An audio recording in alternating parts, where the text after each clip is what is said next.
I will be reading Proverbs chapter 5.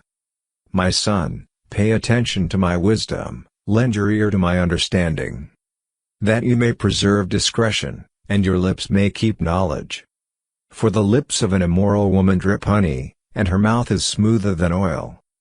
But in the end she is bitter as wormwood, sharp as a two-edged sword. Her feet go down to death, her steps lay hold of hell. Lest you ponder her path of life, her ways are unstable, you do not know them. Therefore hear me now, my children, and do not depart from the words of my mouth.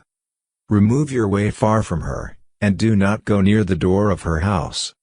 Lest you give your honor to others, and your years to the cruel one. Lest aliens be filled with your wealth, and your labors go to the house of a foreigner. And you mourn at last, when your flesh and your body are consumed. And say, how I have hated instruction, and my heart despised correction. I have not obeyed the voice of my teachers, nor inclined my ear to those who instructed me. I was on the verge of total ruin, in the midst of the assembly and congregation.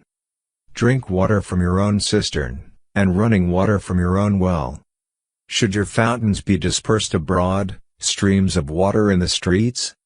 Let them be only your own, and not for strangers with you.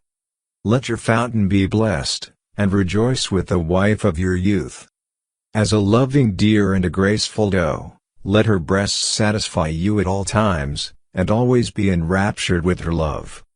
For why should you, my son, be enraptured by an immoral woman, and be embraced in the arms of a seductress? For the ways of man are before the eyes of the Lord, and he ponders all his paths. His own iniquities entrap the wicked man, and he is caught in the cords of his sin. He shall die for lack of instruction, and in the greatness of his folly he shall go astray.